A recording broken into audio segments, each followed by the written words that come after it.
I'm Dave Palumbo, founder of Species Nutrition. I created Species Nutrition with one mission in mind: to provide bodybuilders and serious athletes with no-nonsense supplements that work and are backed by science. From my earliest bodybuilding days, I believed in only putting the best in my body, and that lives on in the Species Nutrition line of products. We use only top-of-the-line formulations dosed for maximum results and the best flavoring systems available. I put my name and reputation on every bottle of Species Nutrition products. If you want to be your absolute best, join the evolution.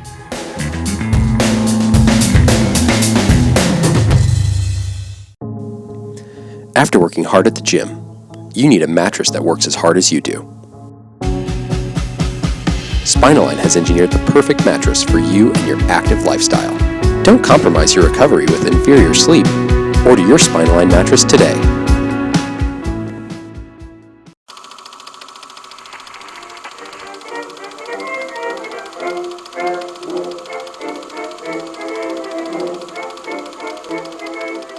Welcome back to the History of Bodybuilding. I'm Dave Palumbo, and I'm joined as always my co-host, John Hansen, the smartest, or I should say, the guy with the best memory in bodybuilding. Welcome, John. Welcome, Dave. How you doing? Thank you. It's I always say, I figured out. I think I came up with a reason why you have so much historical knowledge regarding bodybuilding. You probably heard it on the podcast. I said to Chris, I said, you know what?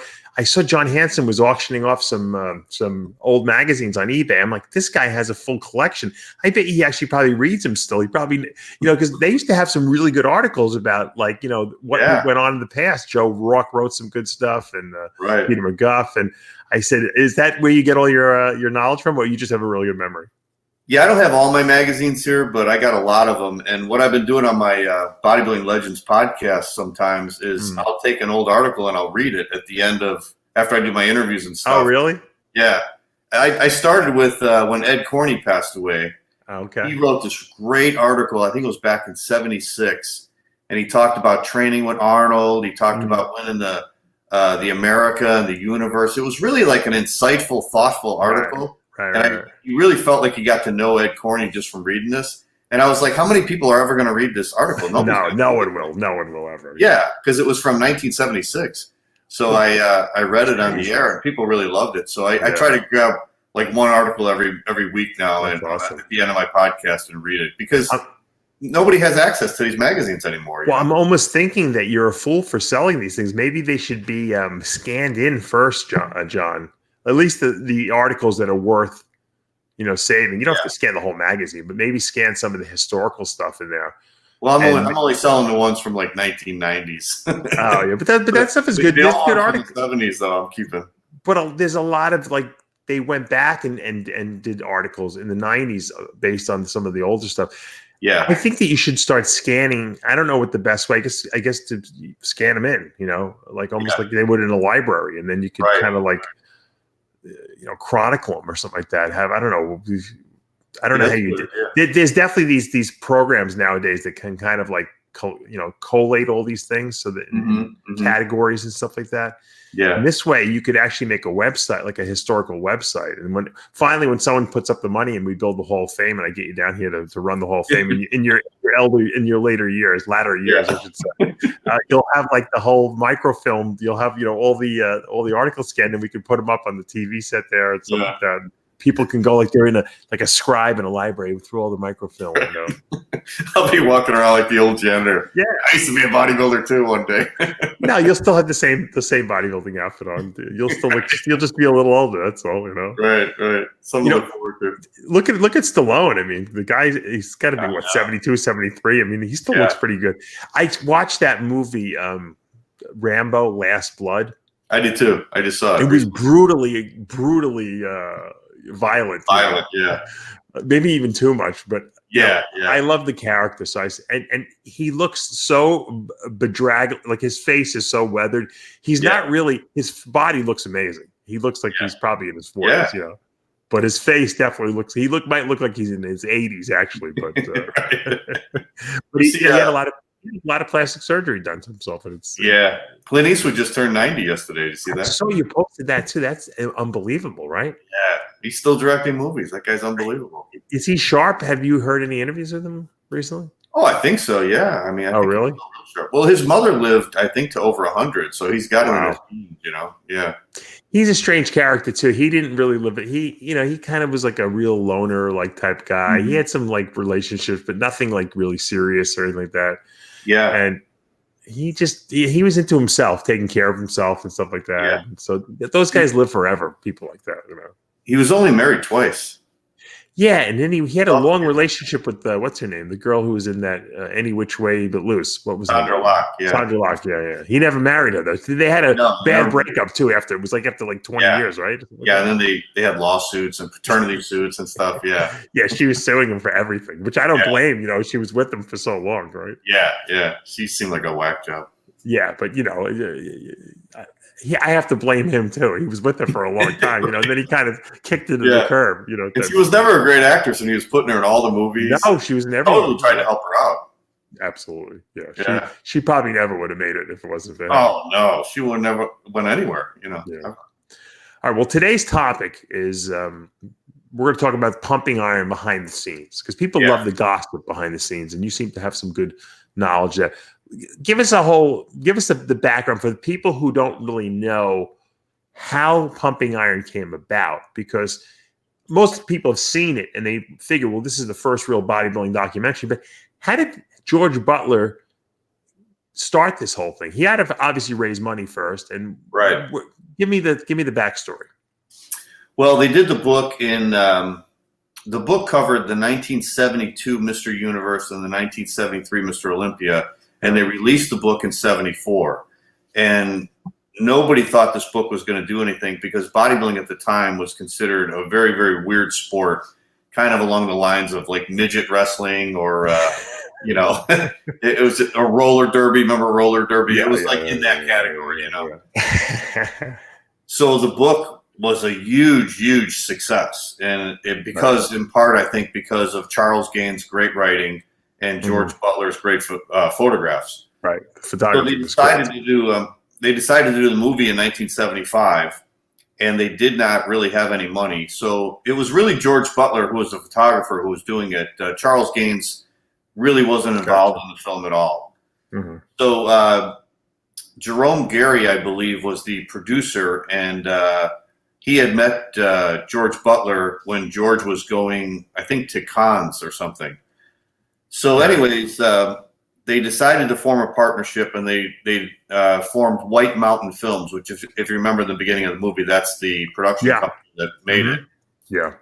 So I think Jerome Gary gave him like $25,000 in the beginning to start filming, and then he gave him another $25,000 later on. Which was a decent amount of money back then. It wasn't a lot, but it was definitely decent.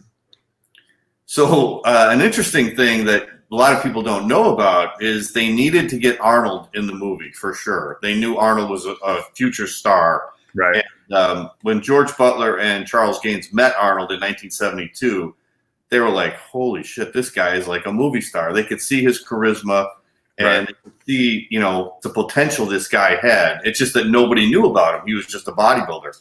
Mm-hmm. So they wanted Arnold in the movie. The problem was Arnold was retired. After Arnold did the 1974 Mr. Olympia, he had retired from bodybuilding, and he was going into acting.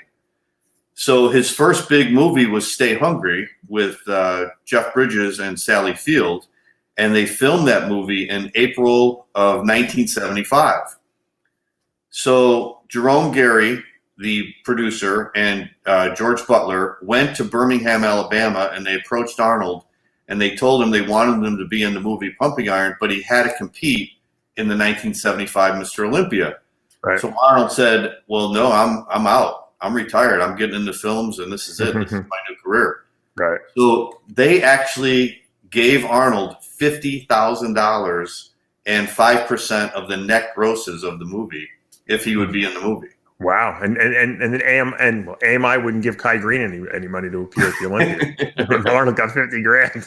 Yeah. A lot of money. That was more than their whole budget. That was the whole budget right there. Yeah, exactly. Right.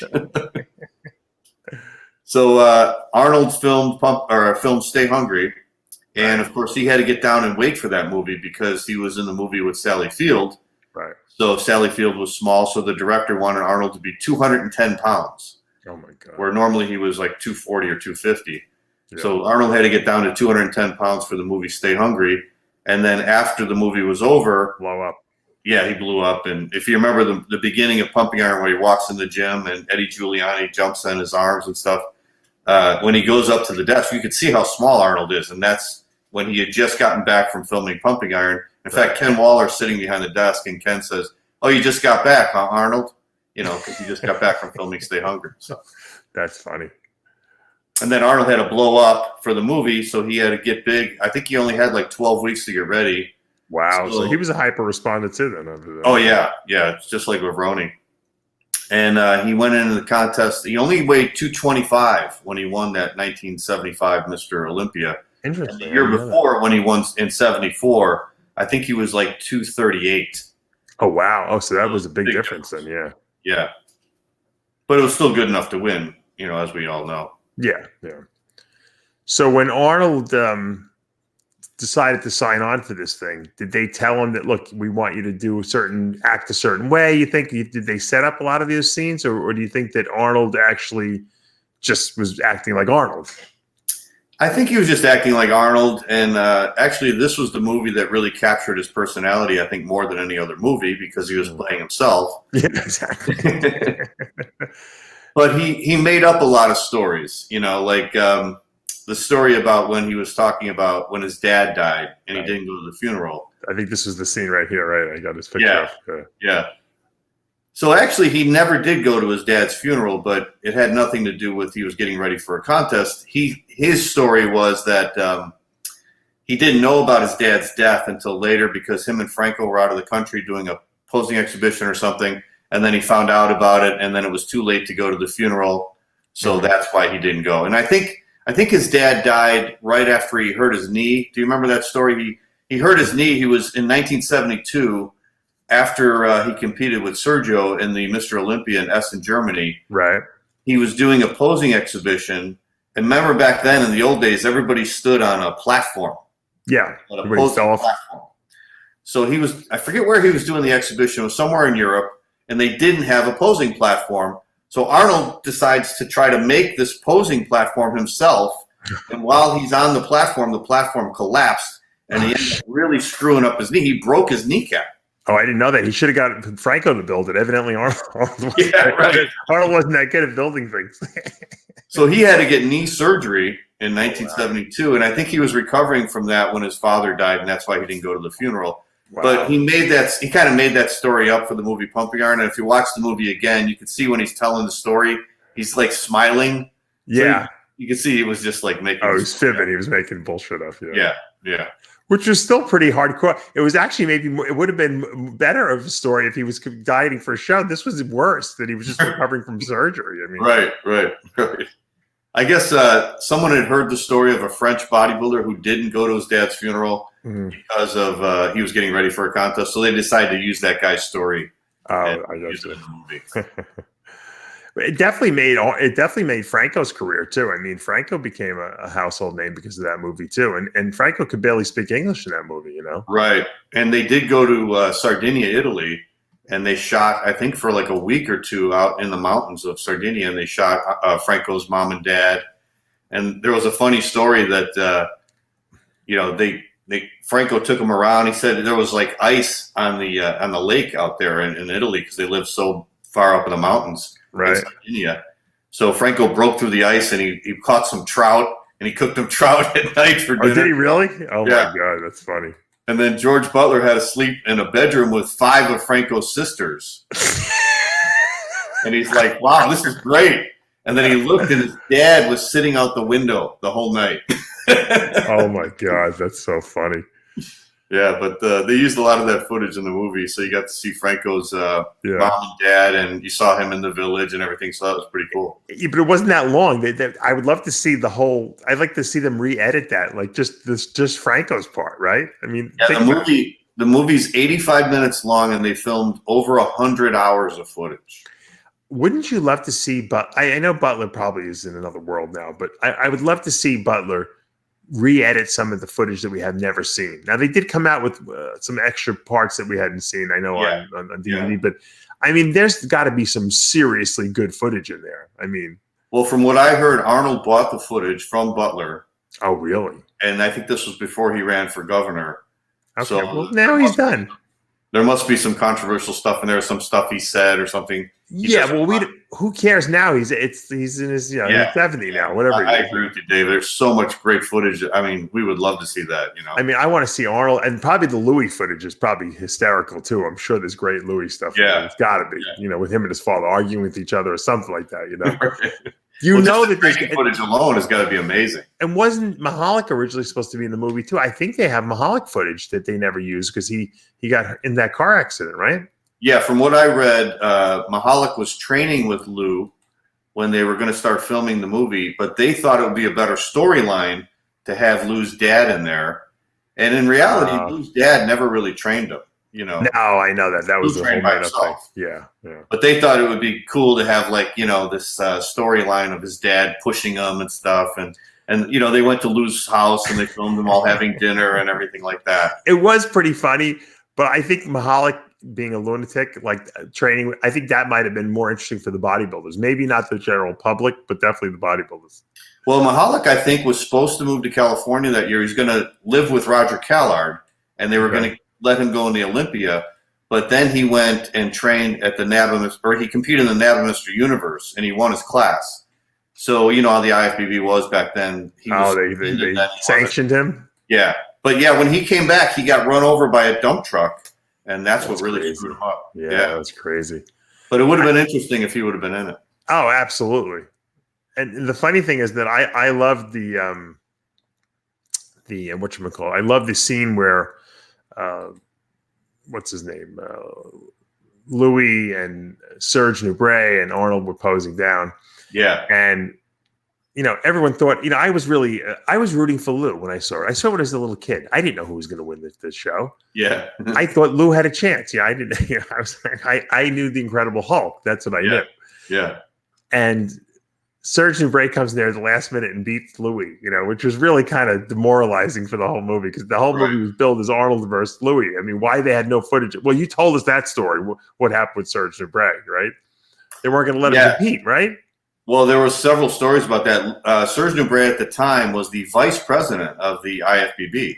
Right. And a lot of people thought that this is a guy who could take over Ben Weider's position because he was intelligent, he was good looking, he had a lot of ties in Europe, being from France. People liked him a lot too. Yeah, people liked him a lot. Actually, Serge went to South Africa in, I think it was 1972. Ben Weider sent him out there to see if they could hold the World Championships, the Mr. Universe, out in South Africa. And Serge went out there and he dealt with the top South African officials, and he told them that they wanted to have black and white bodybuilders living in the same hotel. So they wanted them to get rid of this apartheid, law for a while. He was ahead of his time, yeah. Yeah, and they all agreed to it. So really, Serge Nubret was the one who arranged for the contest to be in South Africa. He had done it a couple of years before. Wow. And then I don't know really. There's different stories on what happened, but I guess Ben Weider wanted Serge Nubret out, and he said that Serge was involved with pornographic movies in France. Oh my God. And Serge Nubret was an actor, and he had filmed some movies, but he said the scenes that he filmed were not pornographic at all. He said you could show those films, those kind of scenes you could show on TV. He said, Right. So he said it was just an excuse. You think that was it racist? That Ben Weider wanted him out? Yeah, do you think the motivation was a racial type of thing at the point, from a marketing perspective and everything like that, or was it just political because Ben Weider felt threatened by Serge Nubret? I think it was political. I heard a story once that they would hold their elections every 4 years, like the president elections, right? And one year that they kind of left it open, and I think Serge Nubret was actually voted as the president over Ben Weider. And then when Ben Weider found that out, they changed the votes. So imagine that, right? Yeah. I can't So see after that. Ben Weider was president for life. Roger Walker told me that from Australia. Yeah, I believe it. I'm sure. Now, the aftermath of Pumping Iron, I think everyone who was in that movie probably made out well in terms of notoriety and stuff like that. I mean, the only person that didn't get featured in the movie but was in the book was Leon Brown. Yeah, that's who was true. Arnold, who was training with Arnold right at the time. Yeah. They had some great photos of Leon in the book. I wonder why they didn't use him, because he's a funny character too. I think he told me because he was drinking too much. He liked to go out and booze it up with the girls and everything and go out. Yeah. I think they were afraid to put him on camera. I think he would have been a great character though, because he had, They should have included him with the New York footage. Yeah. Oh, absolutely. With Louis. Yeah, they should have had him at the gym with Louis. I mean, that was another thing. They wanted Lou to stay in New York because Lou wanted to come to California to train for the Olympia. Right, because I think he was living in California, wasn't he, at that time? No, he was still in New York, but a lot of guys would go to California for the summer and train for the fall competitions. And I think Lou used to do that. And they said, no, Lou, we want you to stay in New York, because they wanted the contrast between the cold, dark New York with the sunny California. Sure. Arnold and Lou, they're trying to build up this confrontation between Lou and Arnold. And it worked. It really did. Yeah, it did. But I think Lou came out as the more sympathetic character to me. Yeah, they did. And so Arnold was actually kind of like the villain. He was supposed to be kind of like the villain. Yeah. Yeah, I didn't want him to win. When I saw the movie, I wanted Lou to win. I felt bad for Lou. You know who else I felt bad for in the movie was Danny Padilla. I don't know if you ever heard that story. No. Well, yeah. What happened with Danny in that movie? Well, every country's supposed to send 3 athletes to the Mr. Universe contest, right? So Danny that year in 1975, he won the Mr. USA. Robbie won the Mr. World. So those 2 guys were on the team. They were on the American team. Then they needed one more guy. So Danny's in the lightweight class. Robbie's in the middleweight class. And they needed a guy for the heavyweight. So Ken Waller, even though he didn't compete in 1975, he had taken second in the universe the last 2 years. Lou won the universe in 73 and 74. And Ken Waller took second to him both years. And then I think Ken Waller won the Mr. World. I think it was in 1974. So he was an obvious choice to send. He was second in the universe 2 years in a row. Right. So they send Ken Waller, Robbie, and Danny Padilla. That's the team. Right. And if that team would have went, America would have won all 3 classes. They would have swept. Sure. But they wanted Mike Katz in the movie because they had to have this rivalry between Mike Katz and Ken Waller for the movie. Gotcha. So Danny Padilla, I talked to Danny Padilla. He told me he goes there, and he actually was in the contest. He was on stage in the first round, which was the relaxed round. He said he would have won easily. And after the first round, he comes back. All the guys come backstage, and the IFBB official tells him, "Danny, you're not in the show." He goes, "What do you mean I'm not in the show? I was just out on stage." Yeah. And he goes, "No, you guys got 4 guys entered in the universe. You can only have 3. You're out." Oh my God. So he was actually going to go to another team. So Portugal heard that he was out, and they go, "We'll put you in our team." Because he was Portuguese or something like that, was he? Well, his mother was Puerto Rican and his dad was Spanish, so he figured somewhere along the line somehow they're playing with Portuguese. That's great. So they were going to let him go on the show, but they said, no, you can't go on the show. So anyways, Wilf Sylvester from England ended up winning, but Danny would have won, and he would have been a pro after 1975. As it was, Danny didn't turn pro until 1978, so he feels like he lost out on a couple of years of being pro, And he lost out being on the movie, really. I mean, right. The only scene he was in was when he was in the audience talking to Robbie and Arnold about Ed Corney's posing. Yeah. They felt bad for him. They threw him a bone there. Yeah. Yeah. Robbie wins his class, Waller wins his class, and Waller wins the overall. And then Mike Katz got 4th, but they got that great footage of Waller stealing Mike's T-shirt. Yeah. That scene where they're throwing around the football with Roger Callard and Robbie, they shot that after the movie, after the competition was over. Oh, they did? Yeah. They just shot that to put that, like in the beginning. So it looks like he was planning to steal the T-shirt. Now, from what I understand, Waller was a real tough guy, huh? Yeah, he was from Kentucky, and he was a country boy. He was tough. I heard he would punch out guys in the gym quite a few times. That's what I heard. I didn't know if that was true or not. Bill Grant told me that he would go out. They'd go out to the discos back then, Yeah. And he said Waller would like start fight. He'd fight 3 guys at a time. He was a badass dude. He looked like he had that controlled, angered look, on his face. Like he didn't want to mess it. Like Mike Katz looked like a puppy dog, compared to him. Yeah, yeah. Poor Mike Katz. But you know what? Mike Katz probably never would have been known if he didn't get teased about that T-shirt. For the rest of his life, people sending him free T-shirts. Well, what was funny about that too was Waller was like the villain then. I saw the Mr. Olympia that year in Columbus, Ohio, in 1977. Yeah. The movie came out in 1977, and when Waller came out, the whole crowd booed him. He probably loved it too. Poor Ken Waller had to be the villain for a couple of years until that wore off. That's funny. Yeah, that's funny. Have you ever interviewed Ken Waller?